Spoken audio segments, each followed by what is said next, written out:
TGT, PGT, LT grade, USC government degree college, assistant professor, BPSC TRE 4.0 और UGC net JRF की तैयारी करने वाले सभी साथियों का एग्जाम स्कैनिया के ऑफिशियल यूट्यूब चैनल पर स्वागत है। आप सभी की आगामी परीक्षाओं को ध्यान में रखते हुए हमने पीवाईक्यू और मोस्ट इंपॉर्टेंट क्वेश्चंस की विजेता सीरीज शुरू की है, जिसमें राजनीति विज्ञान और इतिहास के प्रैक्टिस सीरीज जारी है आप सभी के लिए। और उसी क्रम में राजनीति विज्ञान का प्रैक्टिस सेट नंबर 17 हम आज लेकर के आए हैं, जिसमें हम अराजकतावाद और फांसीवाद से संबंधित पीवाईक्यू और मोस्ट इंपॉर्टेंट क्वेश्चंस को डिस्कस करेंगे, जो आप सभी लोगों के लिए काफी हेल्पफुल रहने वाला है। तो आप सभी लोगों से निवेदन है कि वीडियो को बिना स्किप किए हुए अंत तक देखें और प्लीज वीडियो को लाइक करें, दोस्तों में शेयर करें।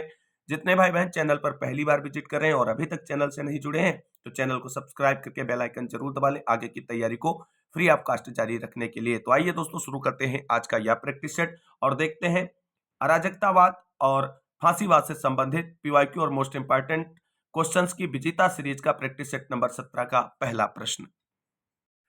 पहला प्रश्न आप सभी के सामने है और प्रश्न है, राज्य के स्वायत्त होने पर किस वर्ग का विश्वास था? आदर्शवादियों का, समाजवादियों का, संविदावादियों का या धर्मतांत्रिकों का? और राइट आंसर इस प्रश्न का होगा ऑप्शन नंबर ए, आदर्शवादियों का विश्वास था राज्य के स्वायत्त होने पर। आदर्शवादी राज्य को एक स्वायत्त अर्थात सजीव प्राणी मानते हैं। इसकी प्रारंभिक झलक हमें प्लेटो तथा अरस्तु के विचारों में मिलती है।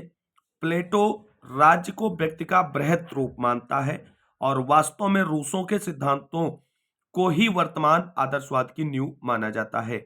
एक और पॉइंट यहाँ पर ध्यान रखना है कि कांट को वर्तमान आदर्शवाद का जनक माना जाता है। यह प्रश्न पूछा जा सकता है परीक्षाओं में कि वर्तमान आदर्शवाद का जनक किसे माना जाता है, तो वो कांट को माना जाता है। कुछ प्रमुख जो आदर्शवादी विचारक हैं उनमें Rousseau, Kant, Spinoza, Hegel, Bosanquet, Bradley और फिक्टे हैं। इनके नामों को भी ध्यान रखना है, हमेशा परीक्षाओं में यहां से प्रश्न पूछे गए हैं। अगला प्रश्न देखते हैं। अगला प्रश्न आप सभी के सामने है और प्रश्न है, निम्नलिखित में से किस विचारधारा का उद्देश्य राजनीति का आध्यात्मिकरण है?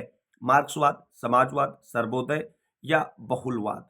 बहुत अच्छा प्रश्न है और राइट आंसर इसका होगा आप सभी के लिए option number C, Sarvodaya. Sarvodaya का उद्देश्य राजनीति का आध्यात्मिकरण है।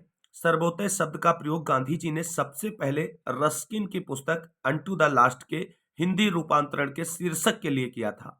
गांधी जी का ध्येय एक ऐसी नवीन समाज व्यवस्था का निर्माण करने से था जो कि सत्य और अहिंसा पर आधारित हो, जिसमें मनुष्य द्वारा मनुष्य का शोषण न हो, विषमता के स्थान पर समानता, प्रतिस्पर्धा के स्थान पर सहयोग और संघर्ष के स्थान पर सद्भावना और प्रेम का साम्राज्य हो। अगला प्रश्न देखते हैं। अगला प्रश्न यहाँ पर आप सभी के सामने है और प्रश्न है, निम्नलिखित में से कौन अराजकतावादी नहीं था? इस पॉइंट को ध्यान रखना, हमेशा इस टाइप के क्वेश्चन गलत हो जाते हैं परीक्षा हाल में। Option A, क्रोपोत्किन, Bakunin, Gandhi ji या सुभाष चंद्र बोस। चार ऑप्शन आप सभी के सामने है और राइट आंसर यहाँ पर होगा आप सभी का option number D. Subhash Chandra Bose जो है अराजकतावादी विचारक नहीं माने जाते हैं, ये समाजवाद के समर्थक थे। अगला प्रश्न यहां पर देखते हैं। अगला प्रश्न आप सभी के सामने है और प्रश्न है, संपत्ति चोरी है किसने कहा था? बहुत अच्छा प्रश्न है और ऑप्शन आप सभी के सामने है, हाब्स, लेनिन, मार्क्स और प्रूथो। तो राइट आंसर यहां पर होगा आप सभी का ऑप्शन नंबर डी। प्रूथो ने कहा है कि संपत्ति चोरी है और प्रूथो एक फ्रांसीसी विचारक थे और ये अराजकतावादी विचारधारा से संबंधित है और इनकी प्रसिद्ध पुस्तक का नाम है व्हाट इज प्रॉपर्टी और उसी पुस्तक में उनका ये स्टेटमेंट है कि संपत्ति चोरी है। अगला प्रश्न देखते हैं। अगला प्रश्न आप सभी के सामने है और प्रश्न है, गांधी जी फांसीवादी अराजकतावादी विचारक थे? Option A, TH. ग्रीन की तरह, ऑप्शन बी, टॉलस्टॉय की तरह, ऑप्शन सी, लास्की की तरह, ऑप्शन डी, इनमें से किसी की भी तरह नहीं। और राइट आंसर यहां पर होगा, आपने अगर टॉलस्टॉय लगाया है तो आपका गलत हो जाएगा। राइट आंसर होगा ऑप्शन नंबर डी, इनमें से किसी भी तरह के नहीं। गांधी जी फांसीवादी अराजकतावादी थे ही नहीं, वास्तव में वो लियो टॉलस्टॉय की भांति एक दार्शनिक अराजकतावादी थे और इसमें फांसीवादी अराजकतावादी की बात की गई है। तो यहां पर इस तरीके से right answer option number D आपका बनेगा। अगला प्रश्न देखते हैं। अगला प्रश्न यहां पर आप सभी के सामने है, निम्नांकित में से कौन सा गांधी की राजनीति के प्रतिरूप अर्थात मॉडल का लक्षण नहीं है? नीति आचार, धर्म, मानवता और सत्ता। और राइट आंसर यहां पर होगा आप सभी का ऑप्शन नंबर डी, सत्ता। गांधी जी सत्ता की राजनीति के विरोधी थे। वह राजनीति को मानवता की सेवा का आधार बनाना चाहते थे। धर्म को राजनीति के साथ मिलाने का गांधी जी का जो उद्देश्य था वो राजनीति के नैतिक आधार को पुष्ट करना था। वह मैकियावेली की राजनीति को मनुष्य के व्यक्तित्व के लिए घातक मानते हुए राज्य रूपी सत्ता के नियंत्रण के पक्ष में थे। अगला प्रश्न देखते हैं। अगला प्रश्न आप सभी के सामने है और प्रश्न है, निम्नलिखित में से कौन सा एक महात्मा गांधी के होम रूल की संकल्पना जिसकी हिंद स्वराज में रूपरेखा दी गई भाग नहीं है? आत्मनिर्भरता, संसदीय शासन, सामाजिक सुधार, ग्राम गणराज्य। और राइट आंसर यहां पर होगा ऑप्शन नंबर बी, संसदीय शासन। हिंद स्वराज गांधी जी की एक इंपॉर्टेंट रचना है। इसमें सामाजिक, आर्थिक एवं राजनीतिक सुधारों की व्यापक रूपरेखा का वर्णन किया गया है। संसदीय शासन गांधी जी के लिए आलोच्य विषय था। इस शासन प्रणाली को उन्होंने बांझ और बेस्या तक कह डाला था। हिंद स्वराज में उन्होंने संसदीय शासन के स्वरूप की चर्चा नहीं की है, बाकी आत्मनिर्भरता, सामाजिक सुधार और ग्राम गणराज्य के रूप की चर्चा की गई है। अगला प्रश्न देखते हैं। अगला प्रश्न यहां पर आप सभी के सामने है और प्रश्न है, निम्नलिखित सिद्धांतों में से महात्मा गांधी द्वारा किसका प्रतिपादन नहीं किया गया? न्यासिता का सिद्धांत प्रतिपादित किया गया गांधी जी की तरफ से। पंचायती राज व्यवस्था का भी प्रतिपादन किया गया। केंद्रीकरण का सिद्धांत और अहिंसा अहिंसा का सिद्धांत भी प्रतिपादित किया गया। और इसमें पूछा गया नहीं, तो इस प्रकार राइट आंसर ऑप्शन सी हो जाएगा। केंद्रीकरण के सिद्धांत का जो है प्रतिपादन गांधी जी की तरफ से नहीं किया गया है। अगला प्रश्न आप सभी के सामने है और प्रश्न है, दुनिया में प्रत्येक मनुष्य की आवश्यकता की पूर्ति के लिए पर्याप्त संसाधन है, ना कि उसके लालच के लिए। उपयुक्त कथन किसके नाम से जाना जाता है? कार्ल मार्क्स, माओ से तुंग, महात्मा गांधी, हो ची मिन्ह। और राइट आंसर यहां पर क्या होगा? आपका अपना राष्ट्रपिता महात्मा गांधी। अगला प्रश्न दोस्तों देखते हैं। अगला प्रश्न आप सभी के सामने है और प्रश्न है, अराजकतावाद क्या है? राज्य का समर्थक है, राज्य के विरुद्ध है, व्यक्ति का समर्थक है, राज्य व व्यक्ति का समर्थक है। तो राइट आंसर यहां पर होगा ऑप्शन नंबर क्या होगा? ये ऑप्शन नंबर बी होगा, राज्य के विरुद्ध है। कैसे, इस पर थोड़ी बात करते हैं। तो अराजकतावाद वह सिद्धांत है जो मानव समाज की बुराइयों को दूर करने हेतु अराजकता अर्थात राज्य या राज्य शक्ति के अंत का समर्थन करता है। तो ये चीज बिल्कुल क्लियर हो गई। यहां पर अगर आपने राज्य का समर्थन वाला ऑप्शन टिक करते तो आपका यहां पर ये ऑप्शन गलत हो जाता। अगला प्रश्न दोस्तों देखते हैं। अगला प्रश्न जो है वो फांसीवाद विचारधारा से संबंधित है। निम्न में से किसने राज्य को एक साध्य के साधन के रूप में नहीं बल्कि स्वतः साध्य के रूप में माना है? जनतंत्रवादी, तानाशाह, उदारवादी या धार्मिक प्रमुख? और राइट आंसर यहां पर होगा ऑप्शन नंबर बी, तानाशाह। अगला प्रश्न देखते हैं।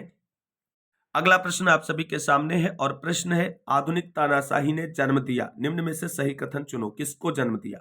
सर्वसत्तावादी राज्य को, सामूहिक नेतृत्व को, बहुमत के शासन को, मूल्य आधारित समाज को। राजस्थान पीजीटी परीक्षा 2014 में पूछा गया प्रश्न है। राइट आंसर यहां पर क्या होगा? आप सभी लोग फटाफट कमेंट करें। और राइट आंसर होगा यहां पर ऑप्शन नंबर ए, सर्वसत्तावादी राज्य को जन्म दिया आधुनिक तानाशाही ने। अगला प्रश्न देखते हैं। अगला प्रश्न आप सभी के सामने है और प्रश्न है, जन लोकतांत्रिक अधिनायकवाद का विचार किसने दिया? माओ, मार्क्स, स्टालिन या कोटस्की? यूपी जैसी प्रवक्ता परीक्षा 2008 में पूछा गया प्रश्न है और राइट आंसर है ऑप्शन नंबर ए, माओ। माओ चीन में एक नवीन लोकतंत्र की स्थापना का विचार देता है। वह लोकतांत्रिक एवं अधिनायक तंत्री दोनों ही गुणों वाला होगा। वह लोकतांत्रिक सर्वसाधारण के लिए होगा और अधिनायक तंत्री अब तक के शोषक वर्ग के लिए होगा। इस अर्थ में भी लोकतांत्रिक होगा कि यह जनता के हितों को ध्यान में रखकर शासन करता है।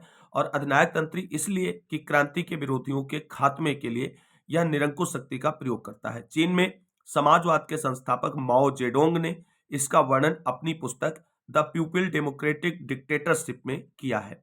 तो यहां पुस्तक का नाम ध्यान रखना है, माओ जेडोंग की पुस्तक जो है द पीपल डेमोक्रेटिक डिक्टेटरशिप है। और इसके अंतर्गत जो जन लोकतांत्रिक अधिनायकवाद की विचारधारा जो है वो कहीं ना कहीं देखने को मिलती है। अगला प्रश्न देखते हैं। अगला प्रश्न और बहुत इंपॉर्टेंट प्रश्न है, बार बार परीक्षाओं में पूछा जाने वाला प्रश्न है। सभी कुछ राज्य के अंदर है, राज्य के विरुद्ध और बाहर कुछ भी नहीं है, किसने कहा है, हीगल, हिटलर, ग्रीन या मुसोलिनी।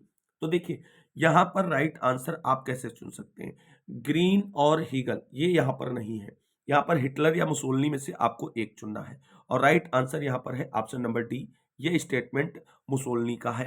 फांसीवाद एक सर्वशक्तिमान राज्य का समर्थन करता है, राज्य की सत्ता पर परम असीमित तथा अविभाज्य है और इसी को एक्सप्लेन करते हुए मुसोलिनी ने कहा है, राज्य के बाहर कुछ नहीं, इसके विरुद्ध कुछ नहीं, इसके ऊपर कुछ नहीं, राज्य के हित के सामने व्यक्ति का हित गौण है। और इसी प्रकार त्रिस्के ने भी कहा है, दंडवत होकर राज्य की पूजा करनी चाहिए। तो ये स्टेटमेंट किसका है, दंडवत होकर राज्य की पूजा करनी चाहिए, तो ये स्टेटमेंट त्रिस्के का है या टिटस्के का भी लिखा मिल सकता है आप सभी को। अगला प्रश्न देखते हैं।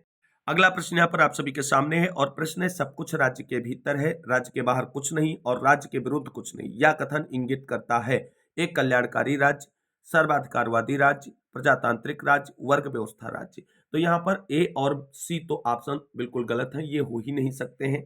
ऑप्शन बी और डी में आपको चुनना है और right answer option number B होगा, सर्वाधिकारवादी राज्य की अवधारणा को प्रदर्शित करता है उपयुक्त स्टेटमेंट। अगला प्रश्न आप सभी के सामने है और प्रश्न है, जिसे जीना है उसे युद्ध करना होगा, यह कथन किसका है। और बहुत ही अच्छा प्रश्न है, तो सिकंदर महान का, मुसोलिनी का, माओसेतुंग का, हिटलर का। और राइट आंसर यहां पर होगा आप सभी के लिए ऑप्शन नंबर डी, ये स्टेटमेंट हिटलर का है। हिटलर ने कहा था कि अविराम युद्ध से ही मानव जाति की उन्नति हुई है, जिसे जीना है उसे युद्ध करना होगा, सदा के लिए शांति की स्थापना से मानव जाति गत में चली जाएगी। एक अन्य स्थान पर हिटलर ने कहा है कि युद्ध सदाबहार तथा विश्वव्यापी है, युद्ध जिंदगी है, हर संघर्ष युद्ध है और हर चीज की उत्पत्ति युद्ध के माध्यम से ही हुई है। अगला प्रश्न देखते हैं। अगला प्रश्न है, आधुनिक समय में बल सिद्धांत के बलिष्ठ समर्थक थे लेनिन, हिटलर, विंस्टन चर्चिल और महात्मा गांधी। और यहां पर राइट आंसर होगा आप सभी का ऑप्शन नंबर बी, हिटलर। वर्ष 1924 से 27 के मध्य हिटलर की आत्मकथा मीन कैम्फ प्रकाशित हुई। इसके माध्यम से हिटलर के विचारों की जानकारी हम लोगों को प्राप्त होती है। हिटलर और मुसोलिनी दोनों ही नीत्शे के इस मत से सहमत थे कि मानव इतिहास एक राष्ट्र का दूसरे राष्ट्र पर प्रभुत्व प्राप्त करने के लिए संघर्ष का इतिहास है। और यहां पर इन दोनों ने ही युद्ध तथा साम्राज्यवाद का समर्थन किया। हिटलर का तो यहां तक विश्वास था कि आर्य सभ्यता का उदय ही आर्य जाति द्वारा निम्न कोटि की जातियों पर विजय प्राप्त करने से हुआ है। और अपनी आत्मकथा में वह लिखता है कि निरंतर युद्ध द्वारा ही मानव जाति महान बन सकी है, सर्वकालिक शांति उसका विनाश कर देगी। इससे सिद्ध होता है कि हिटलर शक्ति का परम पुजारी था। कुछ यहाँ पे और पॉइंट जो है वो हिटलर से संबंधित ध्यान रखने हैं।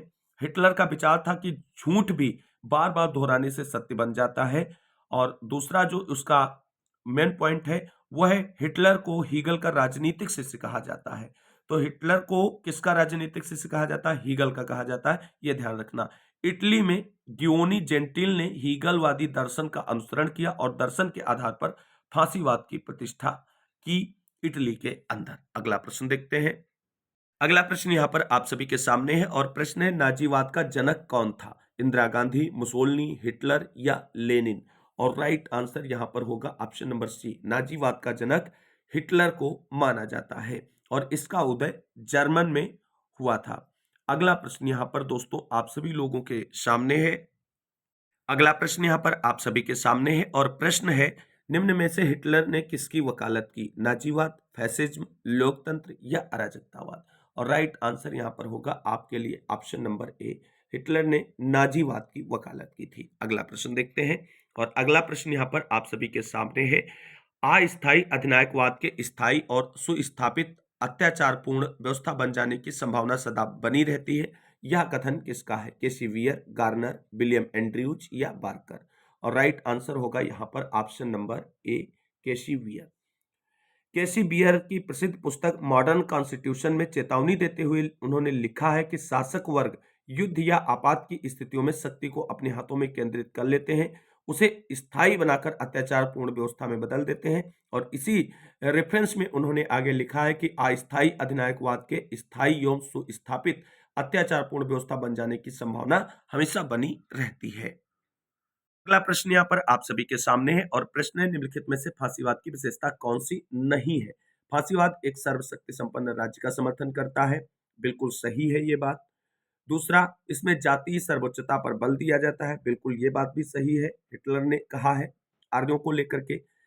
तीसरा है, यह महामानव पूजा और विशेष वर्ग में विश्वास करता है, ये बात भी यहाँ पर दोस्तों सही है, और इस प्रकार से जो राइट आंसर होगा ऑप्शन नंबर डी बन जाएगा। अगला प्रश्न देखते हैं, और अगला प्रश्न देखने से पहले कुछ जो है फांसीवाद से संबंधित चीजों पर नजर डाल लेते हैं। तो फांसीवाद अंतर्राष्ट्रीयता एवं शांति का विरोधी है, या अंतर्राष्ट्रीय कानूनों में निष्ठा नहीं रखता है। फांसीवाद की अगर कुछ प्रमुख विशेषताओं पर अगर हम नजर डालें तो देख लेते हैं, क्योंकि यहाँ से प्रश्न हमेशा पूछे जाने की परंपरा रही है।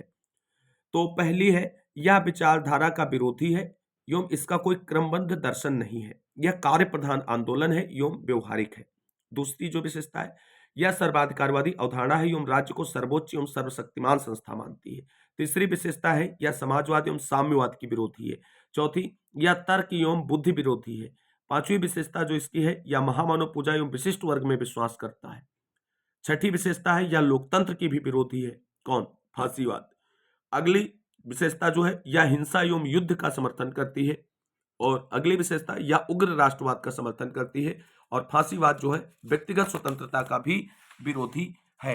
यह क्रांति विरोधी विचारधारा है, यह व्यक्तिवाद एवं उदारवाद का भी विरोध करती है। यह अर्थव्यवस्था पर राज्य नियंत्रण का समर्थक है, यह अंतरराष्ट्रीयता एवं शांति का विरोधी है। कौन? ये सारी बातें किसके बारे में कही गई हैं? तो ये सारी बातें यहाँ पर फांसीवाद से रिलेटेड कही गई हैं। अगला प्रश्न देखते हैं। यहाँ पर प्रश्न आप सभी के सामने है, और प्रश्न है, निम्नलिखित में से कौन सी फांसीवाद की एक विशेषता नहीं है? अभी विशेषताओं को हमने एक्सप्लेन कर दिया है, अब यहाँ पर सारी विशेषताएं आपके सामने दी गई हैं, और यहाँ पर राइट आंसर आप इजिली चुन पाएंगे, ऑप्शन नंबर डी, व्यक्तिवाद में विश्वास नहीं करता है फांसीवाद। अगला प्रश्न यहाँ पर देखते हैं, और अगला प्रश्न है, निम्नलिखित में से कौन सर्वाधिकारवादी राज्य में विश्वास करता है? उदारवाद, समाजवाद, फांसीवाद, या इनमें से कोई नहीं? और राइट आंसर होगा ऑप्शन नंबर सी, फांसीवाद सर्वाधिकारवादी राज्य में विश्वास करता है। अगला प्रश्न यहाँ पर आप सभी के सामने है। प्रश्न है, फांसीवादी निम्नलिखित में से किस एक सिद्धांत का समर्थन नहीं करता है? समाज की निगमवादी समझ, प्रजाति उत्कृष्टता, सर्वहारा की तानाशाही, आज्ञा पालन तथा अनुशासन। और राइट आंसर होगा ऑप्शन नंबर सी, सर्वहारा की तानाशाही का समर्थन नहीं करता है फांसीवाद। अगला प्रश्न यहाँ पर आप सभी के सामने है, और प्रश्न है, फांसीवाद निम्नलिखित में से किसको महिमामंडित करता है या किसकी प्रशंसा करता है? हिंसा, युद्ध, नेता, क्रांति। अब इसमें से सही कूट का चयन करना है कि कौन सा ऑप्शन यहाँ पर सही होने वाला है इन चार ऑप्शनों में से। तो देखिए, फांसीवाद की यहाँ पर अगर हम बात करें तो वो हिंसा की महिमामंडित करता है, और यहाँ पर वो युद्ध का भी महिमामंडन करता है, और यहाँ पर वो नेताओं का भी महिमामंडन करता है। तो ए बी सी। क्रांति का महिमामंडन फांसीवाद नहीं करता है, तो इस प्रकार से राइट आंसर होगा ए बी सी, और ये पहले ऑप्शन में आपको मिल रहा है, और यही ऑप्शन आपका सही हो जाएगा। अगला प्रश्न देखते हैं। अगला प्रश्न यहाँ पर आप सभी के सामने है, और प्रश्न है, फांसीवाद के फांसी शब्द का अर्थ क्या है? प्राचीन रोम के अधिकारियों की शक्ति के प्रतीक के रूप में डंडों का समूह, पोप का मुकुट, पवित्र रोमन सम्राट की बाइबल, रोम के मुख्य चर्च की घंटी। और यहाँ पर जो राइट आंसर होगा वो आप सभी के लिए ऑप्शन नंबर ए रहने वाला है। फांसीवाद से रिलेटेड कुछ चीजें समझ लें, जहां से हमेशा आपके लिए प्रश्न बनते हैं। तो फांसीवाद के फांसी शब्द का अर्थ प्राचीन रोम के दंडाधीशों की शक्ति के प्रतीक के रूप में डंडों का समूह है। इसे सार्वजनिक शक्ति का प्रतीक माना जाता है। इसे दंडाधीश अर्थात मजिस्ट्रेट्स के सेवक उठाकर चलते थे। अब फांसीवाद शब्द से जुड़ी हुई कुछ चीजों को समझते हैं। अंग्रेजी के फासिज्म शब्द की उत्पत्ति इतालवी शब्द फांसियों से हुई है, जिसका अर्थ है डंडों का गट्ठर, जो कुल्हाड़े की मूठ के चारों ओर लाल फीते से बंधा होता है। ये बात आपको यहाँ पर ध्यान रखनी है। दो तीन और इंपॉर्टेंट पॉइंट आपको नोट डाउन करके रखना है। वो कौन से तीन पॉइंट हैं? पहला यह है कि प्रथम विश्व युद्ध के दौरान यह डंडा समूह इटली के हित में जीने मरने वाले लोगों के संगठन का सूचक था। अगला पॉइंट जो है, फांसियों की स्थापना मुसोलिनी के नेतृत्व में वर्ष 1915 में मिलान शहर में हुई। यहां पर प्रश्न पूछा जाता है। अगला प्रश्न है, साम्यवाद से लड़ने के लिए इसका पुनर्गठन वर्ष 1919 में किया गया। किसका? फांसीवाद व्यवस्था का। अगला प्रश्न देखते हैं। अगला प्रश्न यहाँ पर आप सभी के सामने है, और प्रश्न है, फांसीवाद का जन्म हुआ था, कहाँ हुआ था? ब्रिटेन, इटली, जर्मनी या रूस? और अब आप राइट आंसर कर पाएंगे। जस्ट अभी हमने चीजों को एक्सप्लेन कर दिया है, इटली में हुआ था। अब यहाँ पर एक चीज आपको ध्यान रखनी है, मुसोलिनी का एक स्टेटमेंट आता है जो हमेशा परीक्षाओं में पूछा गया है, और वो स्टेटमेंट आपको ध्यान रखना है, आदमी के लिए युद्ध वही है जो औरत के लिए मातृत्व। ये स्टेटमेंट मुसोलिनी का है और ये कई बार परीक्षाओं में पूछा गया है और इस बार भी इसके पूछे जाने की प्रबल संभावना है, तो इसे आप नोट डाउन करके रखेंगे। एक बार फिर से स्टेटमेंट को समझ लीजिए। स्टेटमेंट है, आदमी के लिए युद्ध वही है जो औरत के लिए मातृत्व है। ये मुसोलिनी का स्टेटमेंट है। अगला प्रश्न देखते हैं। अगला प्रश्न आप सभी के सामने है, फांसीवाद का जन्म किस देश में हुआ? अभी आपको हमने बताया और राइट आंसर ऑप्शन डी होगा, इटली। अगर अगला प्रश्न आप सभी के सामने है, अंतरराष्ट्रवाद का विरोध किया व्यक्तिवाद ने, उदारवाद ने, फांसीवाद ने या गांधीवाद ने? और right answer option number C होगा, फांसीवाद ने अंतरराष्ट्रीयतावाद का विरोध किया है। अगला प्रश्न है, फांसीवाद के संबंध में सही युग्म की पहचान कीजिए। Italy Mussolini, Germany Mussolini, Italy Hitler, Germany Hitler. अब देखिए यहां पे राइट आंसर आपको चुनना है फांसीवाद के संबंध में। तो जर्मनी में तो हिटलर था, लेकिन नाजीवाद व्यवस्था की बात करता है वो। जर्मनी में मुसोलिनी नहीं था, हिटलर था, ये बात भी आपको ध्यान रखना है। अब आगे यहां पे 2 पॉइंट आते हैं, तो हिटलर तो इटली में हो ही नहीं सकता है, और इस प्रकार जो राइट आंसर है ऑप्शन नंबर ये बनेगा, इटली में मुसोलिनी, ये सही है। अगला प्रश्न जो है वो बहुत ही अच्छा प्रश्न है और इस तरीके के प्रश्न टीजीटी पीजीटी एग्जाम में मोस्टली आपको देखने को मिलते हैं। नाजीवाद, एक तरफ विचारधाराएं दी गई हैं, दूसरी तरफ उनसे संबंधित देश दिए गए हैं। अब यहां पर आपको मिलान करना हो, तो यहां पे जब आप मिलान में क्या पूछा गया है कि कौन सा सही सुमेलित, यानी इसमें मात्र एक ही सही सुमेलित होगा और वो है यहां पर आपका ऑप्शन नंबर सी, फांसीवाद इटली। जर्मनी में क्या था आप बताएं? जर्मनी में गिल्ड समाजवाद नहीं था, नाजीवाद था। क्या था? जर्मनी में नाजीवाद था, और इस प्रश्न का right answer option number C हो गया। अगला प्रश्न दोस्तों आप सभी लोगों के सामने है। प्रश्न है, फांसीवाद का जन्म कहां हुआ? तो राइट आंसर यहां पर आप सभी लोग करेंगे ऑप्शन नंबर सी, इटली में हुआ था। अगला प्रश्न देखते हैं। अगला प्रश्न आप सभी के सामने है और प्रश्न है, फासिज्म किस भाषा से लिया गया शब्द है? अंग्रेजी, फ्रेंच, लैटिन या ग्रीक? और राइट आंसर होगा ऑप्शन नंबर सी, लैटिन भाषा से लिया गया शब्द है। और फासिज्म जो है इसका हिंदी रूपांतरण जो है वो होता है फांसीवाद। अगला प्रश्न आप सभी के सामने है और प्रश्न है यहां पर, इटली में फांसीवाद के उदय का परिणाम था? पुनर्जागरण का, प्रथम विश्व युद्ध का, नेपोलियनिक युद्ध का, औद्योगिक क्रांति का? और राइट आंसर यहां पर होगा ऑप्शन नंबर बी, प्रथम विश्व युद्ध का। अगला प्रश्न देखते हैं। अगला प्रश्न आप सभी के सामने आ गया है जो अभी कुछ देर पहले हमने क्लेरिफाई किया है। किसने कहा है आदमी के लिए युद्ध वही है जो औरत के लिए मातृत्व है? कार्ल मार्क्स, हीगल, मुसोलिनी और लेनिन। और देख सकते हैं लगातार परीक्षाओं में यह प्रश्न पूछा जा रहा है, तो राइट आंसर अब आप सभी लोग कर पाएंगे ऑप्शन नंबर सी, ये स्टेटमेंट मुसोलिनी का है। अगला प्रश्न देखते हैं। अगला प्रश्न सेम रिपीटेड क्वेश्चंस है लेकिन थोड़ा मॉडिफिकेशन के साथ है। जैसे मातृत्व तो महिला के लिए है, उसी तरह युद्ध पुरुष के लिए, या किसने कहा है? तो right answer option number C होगा, यह स्टेटमेंट भी मुसोलिनी के लिए है। अगला प्रश्न यहां पर आप सभी के सामने, मेरा प्रोग्राम अर्थात कार्यक्रम कार्य है बात नहीं, यह कथन किसका है? मार्क्स, स्टालिन, मुसोलिनी या गांधी? अब यहां पर ये कोई ऑप्शन इसमें आपको सही लगते ही नहीं, right answer option number C होगा, मुसोलिनी। अगला प्रश्न देखते हैं। प्रश्न यहां पर आप सभी के सामने है और अब प्रश्न आप सभी लोग यहां पर पढ़ करके पूरे राइट आंसर को चुन सकते हैं, और राइट आंसर यहां पर आप सभी का आ गया ऑप्शन नंबर ए, ये होगा मुसोलिनी। अगला प्रश्न यहां पर देखते हैं और अगला प्रश्न आप सभी के सामने है, जर्मनी में हिटलर ने किस प्रकार के शासन की स्थापना की? लोकतंत्र, तानाशाही, कुलीन तंत्र या राजतंत्र? और राइट आंसर होगा ऑप्शन नंबर बी, तानाशाही शासन व्यवस्था की स्थापना की थी। अगला प्रश्न देखते हैं और अगला प्रश्न यहां पर आप सभी के सामने है, नाजियों द्वारा किस पुस्तक को अपना बाइबल माना गया? यह बहुत अच्छा प्रश्न है। Das Kapital, War and Peace, Mein Kampf, Communist Manifesto? और राइट आंसर यहां पर अगर आपने दास कैपिटल को चुना है तो गलत हो जाएगा। नाजीवादी हिटलर से संबंधित और हिटलर की आत्मकथा को वो अपना बाइबल मानते हैं। अगला प्रश्न देखते हैं। प्रश्न आप सभी के सामने है और प्रश्न है, निम्नलिखित में से किसने फांसीवाद के सिद्धांत का वर्णन इस रूप में किया है कि वह समाजवाद का राष्ट्रवादी रूप है? Martin Heidegger, George Sorel, Alfredo Rocco, Rudolf Kjellen. TGT परीक्षा 2004 में पूछा गया प्रश्न है और राइट आंसर इसका होगा आप सभी के लिए option number C, Alfredo Rocco. Alfredo Rocco ने फांसीवाद के सिद्धांत का वर्णन इस रूप में किया है कि वह समाजवाद का राष्ट्रवादी रूप है। रोक्को इटली में लंबे समय तक राष्ट्रवादियों के नेता थे।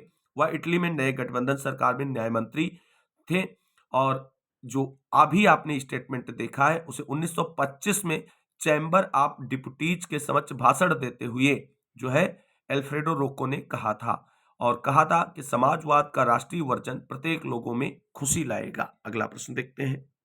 अगला प्रश्न यहाँ पर आप सभी के सामने है और प्रश्न है, फांसीवादियों के अनुसार जनतंत्र का सर्वाधिक वास्तविक रूप निम्न में से किसके द्वारा चलाई जाने वाली सरकार में पाया जाता है? अभिजात वर्ग, जंगखोर, जनतंत्रवादी या अराजकतावादी?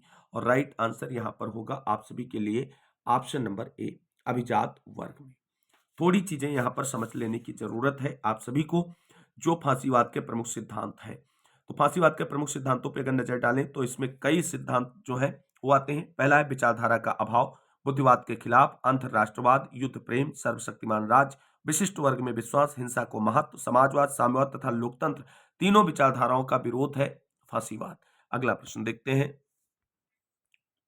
अगला प्रश्न यहाँ पर आप सभी के सामने है। फांसीवाद ने राज्य को माना है, क्या माना है? एक आवश्यक बुराई, वर्ग विरोध की असामध्यता का परिणाम और अभिव्यक्ति, व्यक्तियों पर एक निरंकुश शक्ति, परिवार और गांवों का ऐसा संगठन जिसका उद्देश्य पूर्ण और आत्मनिर्भर होना है। और राइट आंसर इसका क्या होगा? राइट आंसर होगा ऑप्शन नंबर सी, व्यक्तियों पर एक निरंकुश शक्ति के रूप में राज्य को परिभाषित किया है। राज्य को एक आवश्यक बुराई किस विचारधारा ने माना है, ये आप लोग कमेंट करके हमें अवश्य बताएं। अगला प्रश्न देखते हैं। अगला प्रश्न यहाँ पर दोस्तों आप सभी के सामने है और प्रश्न है, निम्नांकित में से कौन सी विशेषता फांसीवाद में पाई जाती है? प्रजातंत्र का विरोधी है, राज्य को साधन मानता है, समाज का वाद का पोषक है, अंतरराष्ट्रीय शांति का अग्रदूत है। तो आप सभी लोग यहाँ पर आसानी से कर पाएंगे कि क्योंकि ये सारे ऑप्शन यहाँ पर गलत हैं, ये फांसीवाद के अगेंस्ट जाते हैं और यहाँ पर राइट आंसर ऑप्शन नंबर ये होगा। अगला प्रश्न यहाँ पर देखते हैं जो आज के वीडियो का दोस्तों अंतिम प्रश्न होने वाला है, तो आप सभी लोग बहुत सावधानी से देख लीजिए इस प्रश्न को भी। फांसीवाद विश्वास करता है, किसमें विश्वास करता है? राज्य दल से श्रेष्ठ है, दल राज्य से श्रेष्ठ है, राज्य और दल दोनों एक दूसरे से अलग है, राज्य और दल एक ही है। किस में विश्वास करता है?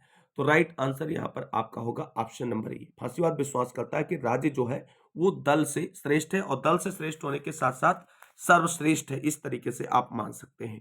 फांसीवाद के अनुसार राज्य दल से श्रेष्ठ है। फांसीवाद शब्द का प्रयोग उस सामाजिक, आर्थिक एवं राजनीतिक व्यवस्था के रूप में वर्णन के लिए किया जाता है जो मुसोलिनी के नेतृत्व में वर्ष 1922 में इटली में स्थापित हुआ। तो यह भी ध्यान रखना है कि फांसीवाद का उदय कहाँ हुआ? इटली में। नाजीवाद का उदय कहाँ हुआ? जर्मनी में हुआ, हिटलर के समय में। और कुछ इंपॉर्टेंट फैक्ट यहाँ पे हैं। जो फांसीवाद है राज्य को सर्वशक्तिमान, सर्वोच्च तथा नैतिक इकाई मानता है। उदारवाद तथा लोकतंत्र का घोर विरोधी है। निगमित राज्य तथा कॉर्पोरेट स्टेट में विश्वास करती है फांसीवादी विचारधारा। तो कुल मिलाकर के दोस्तों आप सभी को आज का यह वीडियो कैसा लगा, जिसमें अराजकतावाद और फांसीवाद से इंपॉर्टेंट पीवाईक्यू क्वेश्चंस को इंक्लूड किया गया था आप सभी की आगामी परीक्षाओं में बेहतर परिणाम आने के लिए प्रैक्टिस सीरीज के रूप में।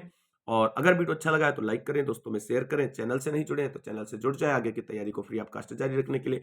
बहुत जल्द हिस्ट्री से रिलेटेड क्वेश्चंस की जो है सीरीज भी आप सभी लोगों के लिए आ रही है। फिलहाल पॉलिटिकल साइंस की अगली प्रैक्टिस सेट में प्रजातंत्र से संबंधित पीवाईक्यू और मोस्ट इंपॉर्टेंट क्वेश्चंस को लेकर के उपस्थित होंगे आप सभी के बीच में। तब तक के लिए सभी भाई बहनों को जय हिंद, जय भारत, वंदे मातरम।